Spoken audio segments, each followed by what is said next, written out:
오늘은 두 번째 날입니다. 예수님의 고난을 우리가 깊이 묵상하는 우리 특별 새벽 예배 두 번째 날의 말씀은 마태복음 26장 26절로 35절 말씀, 우리가 잘 아는 성만찬의 말씀입니다. 유월절 만찬입니다. 사실은 이스라엘 백성들은 항상 유월절에는 이 만찬을 했어요. 유월절 만찬이라는 것은 유월절이 시작하는 날 무교병과, 무교병이라는 것은 누룩을 넣지 않는 그런 빵입니다. 이스라엘 백성이 급하게 나오면서 누룩을 넣지 못한 빵을 들고 나왔기 때문에 그것을 상징하는 거죠. 그 다음에 쓴 나물을 먹습니다. 반찬으로 나물 중에 쓴바귀과의 쓴 나물을 먹고, 그 다음에 양을 잡아서 그 양을 먹습니다. 그 양은 이제 유월절 어린 양으로 그 피를 문설주에 바르면 죽음의 사자가 월담 뛰어넘었다, 그래서 유월인 거죠. 그것을 기념하기 위해서, 양이 나를 대신에 죽어준 것을 기념하기 위해서 양고기를 먹습니다. 그때를 기념하면서 양을 잡습니다. 그래서 이 세 가지를 먹으면서 유월절 만찬을 벌이죠. 역시 포도주와 함께 마시면서 먹는 겁니다. 그런데 예수님은 오늘 그 유월절 만찬을 제자들과 하시면서 새로운 유월절의 의미를 말씀해 주세요. 원래의 의미는 우리를 위해 대신 죽은 양을 기념하고, 그날에 하나님이 우리를 보내주신 것에 감사하는 것이 유월절이었다면, 이제 예수님께서는 새로운 유월절을 말씀하십니다. 우선 떡은, 그들이 먹었던 무교병은 사실은 급하게 나오면서 누룩을 넣지 않은 그 떡을 기념하는 것이었다면, 예수님은 그 떡의 의미를 새롭게 하십니다. 그 의미를 바로 내 몸이다 라고 말씀하세요. 너희들이 지금 이 먹는 떡은 유월절의 무교병의 떡이 아니라 바로 내 살이다. 그 다음에 예수님께서 잔을 가지시고 또 축사하셨습니다. 이 잔은 내 피다, 그렇게 말씀을 하십니다. 그러니까 유월절의 어린 양이 바로 나다. 내가 지금까지는 너희는 출애굽할 때 그 어린 양을 기념했다면, 이제부터 이 떡을 먹을 때마다, 유월절의 떡을 먹을 때마다 이제 나를 기념하라. 내가 너희를 위하여 피를 흘렸고 너희를 위하여 살을 내어 주었다. 28절에 이것은 죄 사함을 얻게 하려고 많은 사람을 흘린 바 나의 피 곧 언약의 피다. 이제 우리는 예수님의 십자가, 그리고 그분의 살과 피, 우리는 성찬을 뗄 때마다 그분을 기억하는 거예요. 그분의 살을 먹고 그분의 피를 마신다. 여러분, 그분의 살을 먹고 피를 마신다. 초대 성도들, 초대교회 성도들은, 그리고 그 당시에 로마인들은 이것을 굉장히 오해를 합니다. 그래서 초대교회 성도들이 피와 살을 먹는 이 장면을 보면서 쟤들이 식인 풍습이 있다. 그래서 기독교인을 박해했어요. 근데 좀 우리가 일반적으로 생각하기도 좀 그렇죠? 어떻게 살을 먹고 피를 마셔? 예수님의 살과 피를 내어주셨어요. 그리고 우리가 그걸 먹어요. 자, 그럴 때 뭐가 되는 거냐? 나와 예수가 하나가 되는 거예요. 내 안에 예수의 피가 있고 내 안에 예수의 살이 있어요. 그래서 우리가 그리스도인이 되는 겁니다. 여러분이 성만찬을 떼면서, 이번 성금요일날 성만찬을 뗄 것입니다. 성만찬을 뗄 때 그 살을 먹고 그 피를 마시는 것이 곧 내가 예수와 하나가 되는 것이다. 내가 예수님과 하나가 된다는 건 얼마나 놀랍습니까? 부부가 결혼해서 하나가 됩니다. 결혼한 부부 사이에서 아이가 나옵니다. 이게 얼마나 신비롭습니까? 내 몸이죠. 아담이 하와를 향해서 이는 내 살이요 내 뼈요 내 몸이다, 그렇게 고백을 했어요. 또 자녀를 낳습니다. 이거는 애틋하죠. 내 몸이고 내 살입니다. 하나예요. 식구입니다. 마찬가지로 예수님이 내 안에 들어오실 때 예수님과 내가 하나가 되는 거예요. 식구가 되는 거예요. 이제부터는 아내가 잘못한 건 내가 잘못한 거예요. 아내가 문제를 일으키는 것은 내가 책임져야 되는 거예요. 자식이 문제를 일으키는 건 내가 책임져야 되는 거예요. 왜? 하나니까. 여러분이 예수 그리스도의 살과 피를 마시고 예수님이 내 안에 계시다라는 것을 느꼈을 때에는 이제 예수와 여러분이 하나가 돼. 여러분의 잘못은 예수님이 용서해 주시고 여러분의 문제는 예수님이 해결해 주시고 우리는 또 내가 산 것은 내 안에 그리스도께서 사신 것이다. 갈라디아서 2장 20절의 바울의 고백처럼 이제부터 주를 위해서 살아가는 인생, 그래서 나와 예수님이 하나 되는 인생. 그런데 아주 놀랄만한 말씀을 합니다. 29절에 그러나 너희에게 이르노니 내가 포도나무에서 난 것을 이제부터 내 아버지의 나라에서 새 것으로 너희와 함께 마시는 날까지 마시지 아니하리라. 지금 6월절 만찬을 하고 계십니다. 축제를 하고 있어요. 6월절은 축제의 날입니다. 예수님이 원래 6월절이 하나님이 우리를 구원해 주신 그 날을 기념하는 날입니다. 양을 잡고 포도주를 마시면서 축제하는 날입니다. 근데 예수님이 이렇게 말씀하셨어요. 자, 이 축제가 마지막 축제다. 그리고 너희들이 곧 나와 함께 다시 축제에 참여하게 될 것이다. 그때 우리는 다시 포도주를 마시게 될 거야. 그때 우리 다시는 양고기를 먹게 될 거야. 그때 우리는 다시 이 무교병을 먹게 될 거야. 그때가 언제예요? 내 아버지의 나라에서 새 것으로 너희와 함께 마시는 날. 너와 내가 하나가 되어서 이 땅에 살다가 우리가 죽거나 예수님이 우리가 죽기 전에 이 땅에 오셔서 하나님 나라 심판이 있고 그 후에 하나님 나라가 이를 때 거기에서 다시 만찬이 이루어질 거야. 그때까지 나는 더 이상 포도주를 마시지 않겠어. 예수님의 결의입니다. 너희들과 다시 축복의 만찬을 만나는 날, 그때 우리가 기쁨으로 다시 재회하자. 이제 이 만찬 이후에 예수님은 십자가에서 죽습니다. 제자들에게 그것을 말씀하십니다. 나는 너와의 마지막 만찬을 하고 죽겠지만 나는 다시 부활할 거야. 너희들도 나를 기념하는 이 성만찬을 떼겠지. 그 후로. 그리고 너희들은 나와 언제 다시 만날 거냐? 하나님 나라에서 새 것으로 만나는 날 너와 내가 다시 만나서 이 만찬을 맡게 될 것이다. 예수 잘 믿으셔야 됩니다. 여러분 예수 잘 믿으셔야 돼요. 그래야 주님 만나서 그 만찬 자리에 초청받을 수 있어요. 그래야 여러분이 새 것으로 예수님과 함께 지금은 우리가 예수님의 살과 피를 기념하는 성찬에 뛰지만 정말로 예수님을 만나는 그날에는 새 것으로 다시 한번 우리가 그 만찬석에 초대받게 될 것이 누구만 예수를 믿고 내 안에 예수가 있는 사람에게만. 그러니 우리는 예수를 잘 믿어야 되는 거죠. 그렇게 제자들에게 축복해주고 기대와 소명을 주십니다. 그리고는 감람산으로 기도하러 가십니다. 기도하러 가시면서 제자들에게 말씀하시죠. 오늘 너희가 다 나를 버리리라.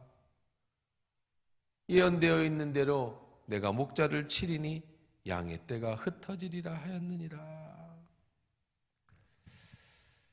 그러나 살아난 후에 너희보다 먼저 갈릴리로 가리라. 제자들에게 예수님 이렇게 말씀하셔요. 얘들아, 너희들이 나를 다 버릴 거야. 예수님 알고 계시다는 거예요. 앞으로 어떤 일이 벌어질지 예수님 알고 계시다는. 여러분 알고 있으면 실망하지 않죠? 언제 실망하는 거예요? 모를 때 실망하는 거예요. 기대한 것이 무너질 때 실망하는 거예요. 예수님은 이제 감난산에서 기도하시는 사이에 끝나고 가룟 유다의 배신으로 인해서 자신이 잡혀갈 것을 알고 계십니다. 이제 몇 시간 후면 예수님이 잡히실 것을 알고 계셔요. 그러나 예수님이 잡히실 때 제자들이 나를 보호해 주거나 아니면은 끝까지 나를 따라오고서 나를 지켜주리라는 사람이 아무도 없을 거라는 걸 알고 계셔요. 알고 계신다라는 것은 실망하지 않으신다는 거죠. 또 아울러서 알고 계시고 말씀해 주시는 건 뭘 의미합니까? 너희들이 그렇게 될 거라도 너희들 너무 너희 자신을 원망하고 탄탄하지 마라. 누구나 다 그렇단다. 이것은 이미 구약에 예언되어졌던 수순을 밟는 것뿐이니까 너희들 나를 버리고 낫다고 너무 자책하고 그러지 마라. 참 예수님 너무 좋으신 분 아닙니까? 나 같으면 세상에 내가 이렇게 사랑하던 제자가 나 잡혀가는데 다 도망가면 얼마나 낙심되겠어요? 실망하겠어요? 믿을 놈이 하나도 없구나 그러지 않겠어요? 내가 저놈들한테 어떻게 했는데 그러지 않겠어요? 근데 예수님 그러지 않으셨어요. 왜? 알고 계셨다는 거예요. 사랑하는 성도 여러분들이요, 예수님은 여러분한테 실망하지 않으세요. 왜 여러분에게 실망하지 않을까요? 예수님은 여러분의 내면까지 다 알고 계셔요. 여러분의 연약함을 다 알고 계세요. 여러분이 배신할 거 다 알고 계세요. 여러분이 부족한 거 다 알고 계세요. 예수님이 나한테 실망하셨을 거야. 아니, 그렇지 않습니다. 모를 때 실망하는 거예요. 기대했을 때 실망하는 거예요. 예수님은 여러분의 믿음을 알고 계세요. 믿음이 있는 자에겐 큰 걸 기대하시고 믿음이 없는 자에겐 작은 걸 기대하시지 믿음 없는 나에게, 믿음 없는 여러분에게 큰 걸 기대하지는 않으세요. 만약에 예수님이 여러분에게 큰 걸 기대하셨다면 여러분은 그만큼 믿음이 있다라는 말씀입니다. 너무나 놀랍지 않습니까? 그러고 나서 제자 베드로에게 또 이렇게 얘기합니다. 베드로가 이렇게 얘기하죠. 하나님, 예수님 절대 그렇지 않습니다. 이 저놈들은 원래 연약해서 예수님 버릴 것 같아 내가 봐도. 나는 아닙니다. 나는 뭐라고 얘기를 해요? 모두 주를 버릴지라도 나는 결코 절대 버리지 않습니다. 버리지 않겠습니다. 자기 의를 강하게 먹었어. 내가 얼마나 예수님을 사랑하는데요. 내가 얼마나 예수님을 내가 보호해 드리려고 마음을 먹고 있는데요. 예수님께서 말씀하십니다. 진실로 진실로 내게 이르노니 오늘 밤 다 굴기 전에 내가 3번 나를 부인할 것이다. 한 번도 아니고 2번도 아니고 3번, 그것도 다 굴기 전. 오늘 밤 다 굴기 전, 새벽이 오기 전에, 지금으로부터 새벽 시간까지 불과 몇 시간 남지도 않았는데 그 시간 동안에 네가 나를 3번이나 부인할 것이다. 베드로가 말합니다. 내가 주와 함께 죽을지언정, 예수님 죽으시면 저도 따라 죽겠습니다. 절대로 나는 주를 부인하지 않겠습니다. 그랬더니 제자들이 저도요 이렇게 제자들도 그와 같이 말했다. 결단합니다. 나는 절대로 주님을 버리지 않겠습니다. 우리의 마음이 현재 그렇죠. 여러분의 마음이 현재 그렇죠. 아마 여러분도 그렇게 대답하지 않았겠습니까? 나도 그렇게 대답했을 겁니다. 아니 무슨 소리입니까 예수님? 왜? 예수님 여기 계시니까요. 지금 위급 상황이 아니니까요. 그런데 정말로 로마의 병정들이 오니까 다 혼비백산 도망갔어요. 말고의 귀를 자르며 호언장담하고 자신의 말을 지킬 것 같았던 베드로도 나중에 어린 비자, 어린 소년 앞에서 예수를 3번이나 부인하는 참 불쌍한 그런 경험을 하게 됩니다. 다시 말하면 여러분, 이렇게 강하다고 생각하는 베드로도 넘어졌으니 여러분도 넘어질 수 있다는 거예요. 여러분도 나는 절대 넘어지지 않아. 나는 절대 교만해지지 않아. 나는 절대 주님을 배신하지 않아. 나는 정말 최선을 다해 죽을 때까지 주님을 섬길 거야. 마음은 이쁘지만, 마음은 좋지만 우리는 넘어질 수 있는 존재라는 것을 알려주고 있는 거예요. 근데 예수님은 왜 그렇게 얘기하셨을까요? 그러면 그냥 그렇게 내버려 두면 되지. 뭐하러 미리 이렇게 다 얘기하실까요? 예수님은 이걸 얘기하고 계세요. 저에게, 여러분에게 이렇게 얘기하고 있어요. 내 자신을 믿지 마라. 너의 지금의 결단을 믿지 마라. 우리는 여러분 자신을 믿지 마시고요. 주님을 믿길 주의 이름으로 축원합니다. 이렇게 말했어야지. 주님, 저는 연약합니다. 주님, 제가 주님을 버리지 않을 수 있는 용기를 주십시오. 성령님, 내가 끝까지 순종하고 끝까지 겸손할 수 있도록 주님 저를 도와주십시오. 우리는 이렇게 기도해야 돼. 나는 끝까지 주님을 섬기겠습니다. 내 의의는요 금방 넘어질 수밖에 없어요. 주님 저를 도와주십시오. 나는 연약합니다. 예수님께서 미리 이들에게 얘기하신 것은 나중에 너무 실망하지 말라, 너무 낙심하지 마라. 그리고 이 사건 이후로 베드로는 나중에 주님을 만나서 네가 나를 사랑하냐 할 때 주님 당신이 아십니다. 이렇게 겸손한 사람으로 바뀌죠. 만약에 이런 사건이 없었다면 예수님 제 사랑을 의심하는 겁니까? 제가 죽을 줄 막 이렇게 나갔을 텐데 나중에 베드로는 겸손해졌어요. 주여, 주님이 아십니다. 우리도 마찬가지예요. 우리의 인생은요 수없이 내 의지대로 안 될 때, 나의 고백대로 안 될 때, 내 의지가 꺾일 때 비로소 우리는 겸손해집니다. 비로소 우리는 내가 아무것도 아닌 존재라는 것을 알게 되죠. 여러분, 여러분의 의가 꺾이는 날이 주님이 일하시는 날이에요. 여러분이 내가 아무것도 할 수 없는 존재라는 것을 알게 되는 날 비로소 주님이 일하시기 시작하는 날이에요. 세상은 자기의가 충만합니다. 자기 개발을 해야 됩니다. 내가 뭐든지 할 수 있다라고 하는 자기의 용기와 도전이 필요한 세상입니다. 그러나 신앙은 내가 뭔가를 하려고 할 때 아무것도 할 수 없는 내 자신을 발견하게 되고 내가 아무것도 아닌 존재라는 것을 깨닫는 순간 주님이 하시는 일을 보게 되는 거예요. 왜 그럴까요? 그래야 일이 된 후에도 주여 이 모든 것은 주께로부터 왔나이다. 진정 겸손해지는 사람으로 다시 설 수 있기 때문에 그래. 만약에 내 의지대로 되면 내가 한 거예요. 내가 하면 누가 사라지냐? 주님이 사라져. 내가 한 거니까 내가 말아먹어도 돼요. 내가 한 거니까 내 멋대로 해도 돼요. 내가 한 거니까 내 생각대로 해도 됩니다. 그러나 내가 죽고 나는 아무것도 할 수 없는 존재이고 그 다음에 주님이 해주시면 그 다음부터는 주님 당신의 뜻대로 이루어지기를 원하나이다. 내가 아무것도 가진 것이 없었는데 주님이 주셨다면 이 모든 것은 다 주께로부터 왔나이다.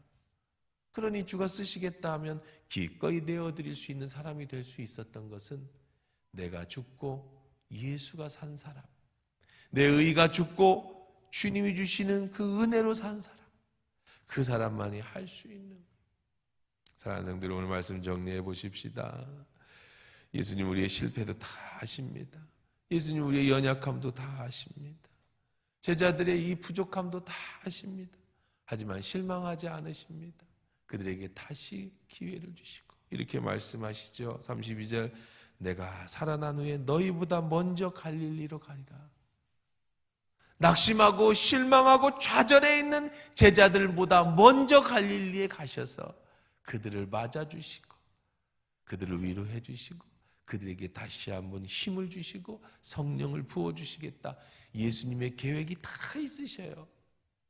사랑하는 성도 여러분, 여러분이 연약해지고 여러분이 낙심하고 절망하고 때로는 내 자신의 한없이 연약함 때문에 좌절하고 낙심될 때에 주님은 다 아시고 여러분을 다시 일으키실 모든 계획을 다 갖고 계신다. 본인이 지금 죽어야 되는 그 십자가의 그 고통 앞에, 그 두려움 앞에서도 제자들을 챙겨주시고 제자들에게 용기를 부어주시는 그 사랑이 바로 예수님의 사랑이에요. 아무도 이렇게 할 수 있는 사람이 없습니다.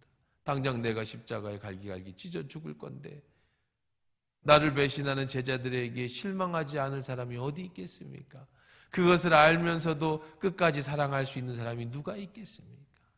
바로 우리 예수님만이 나의 연약함도 아시고 내가 배신할 것도 알고 나의 부족한 것도 알지만 실망하고 낙심치 않고 다시 내게 찾아와 먼저 오셔서 위로하시고 그것들을 준비하고 계시는 우리들의 예수님, 여러분 평생에 사나 죽으나 오직 주의 영광만 위해서 살아가는 여러분 되기를 주의 이름으로 축원합니다.